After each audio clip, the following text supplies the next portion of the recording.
O que o Brasil de hoje e o nazismo têm em comum? Hoje a gente vai falar do conceito de racismo de Estado, de Michel Foucault, e como a gente pode ver isso atuando ainda hoje no Brasil. Meu nome é Rodrigo Guim, antropólogo e crítico social, e essa é a Crítica com Nietzsche e Foucault.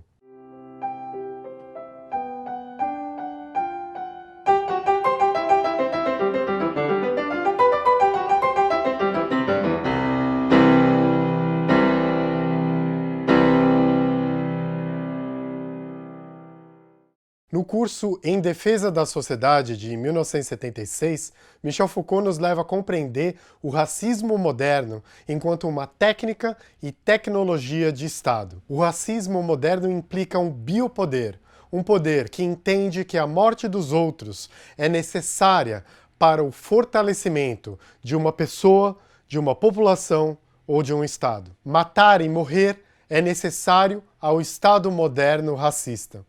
É pela morte de outros que você tem o fortalecimento da população. Diz Foucault, citação: em linhas gerais, o racismo, acho eu, assegura a função de morte na economia do biopoder, segundo o princípio de que a morte dos outros é o fortalecimento biológico da própria pessoa, na medida em que ela é membro de uma raça ou de uma população, na medida em que se é elemento numa pluralidade unitária e viva. Fim da citação. Então você tem, numa sociedade em que o biopoder opera, tecnologias e técnicas do poder que vão não somente justificar a morte com base na ideologia, ou com base numa mentalidade, ou com base em mentiras. Você tem o poder sobre a morte se justificando no Estado racista, com base no fortalecimento da vida, num discurso de fortalecimento da vida. Mas, claro, da vida daqueles que, segundo esse Estado, merecem viver. O Estado cria uma hierarquia no valor da vida. O cidadão de bem, hoje, é o discurso do Estado racista para justificar a morte. Foucault diz, citação: o racismo é ligado ao funcionamento de um Estado que é obrigado a utilizar a raça, a eliminação das raças e a purificação da raça para exercer seu poder soberano. Vocês compreendem, então, nessas condições, como e por que os estados mais assassinos são, ao mesmo tempo, forçosamente os mais racistas. Fim da citação. Mas hoje, no Brasil, por exemplo, não se usa necessariamente a guerra das raças como discurso. Usa-se um discurso mais liberal, de totalização do Estado, no cidadão de bem. Porém, ainda se usa do discurso de guerra desse cidadão contra outros. E as guerras continuam. O Brasil é o país que mais mata por armas de fogo no mundo todo, mas isso não causa comoção, porque quem mais morre são jovens negros. Então você vê na prática que o racismo não precisa mais de discurso de raça para se fazer na prática. E temos um governo hoje que quer armar mais ainda a população. O presidente Bolsonaro quer que a população toda se arme para, segundo ele, evitar uma ditadura. Esse fantasma do inimigo interno é um dispositivo biopolítico, como Michel Foucault mostrou. A população precisa estar constantemente reativada em sua propensão a eliminar inimigos internos ao Estado, como um corpo que precisa eliminar vírus ou doenças internas. Porém, o engraçado e trágico é que quando um vírus real atinge a população, esse mesmo vírus é tratado com a maior normalidade por esse mesmo presidente que diz querer combater inimigos internos, como se fossem ameaças à nossa população. Isso mostra, mais uma vez, que o poder de matar é o grande poder nessa ordem biopolítica. Esse poder está acima de tudo e de todos. Até um vírus mortal é tratado como se nada tivesse mudado na ordem do dia.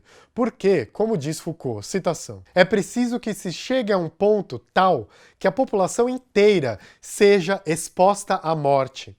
Apenas essa exposição universal de toda a população à morte poderá efetivamente constituí-la como raça superior e regenerá-la definitivamente perante as raças que tiverem sido totalmente exterminadas ou que serão definitivamente sujeitadas. Fim da citação. Não há o que fazer. Pessoas vão morrer, os fortes vão sobreviver. Esse é o discurso. No meu caso particular, pelo meu histórico de atleta, caso fosse contaminado pelo vírus, não precisaria me preocupar.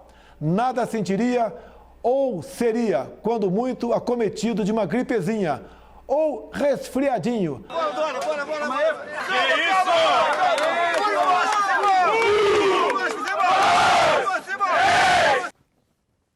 Os fracos vão morrer porque merecem morrer. Essa é a lógica. Para que os fortes fiquem mais fortes. Os cidadãos de bem precisam matar outros para que o Estado-nação fique forte. Levado ao extremo, como foi isso tudo levado ao extremo pelo nazismo, a gente tem não somente um Estado absolutamente racista, um Estado absolutamente assassino, como um Estado absolutamente suicida, como diz Foucault. Quando viu que ia perder a guerra, Hitler ordenou a chamada solução final, que era o chamado para que todas as condições de vida do povo alemão fossem destruídas. O filósofo brasileiro Vladimir Safatli escreveu um artigo chamado Bem-vindo ao Estado Suicidário, que eu cito aqui um trecho para finalizar. Citação. Pois alternativas existem, mas se elas forem implementadas, serão outros afetos que circularão, fortalecendo aqueles que recusam tal lógica fascista, permitindo, enfim, que eles imaginem outro corpo social e político.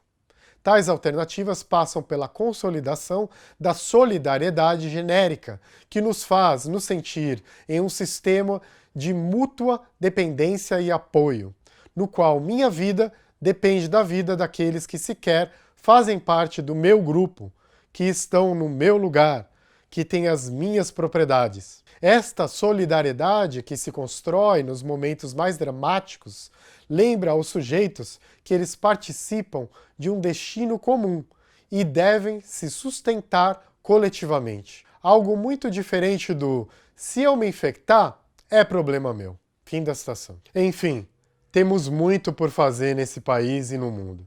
Bom, pessoal, é isso por hoje. Eu quero agradecer meus apoiadores e alunos no Apoia-se. Quem estiver interessado nos cursos e em apoiar o canal, o link está na descrição do vídeo. E até a semana que vem.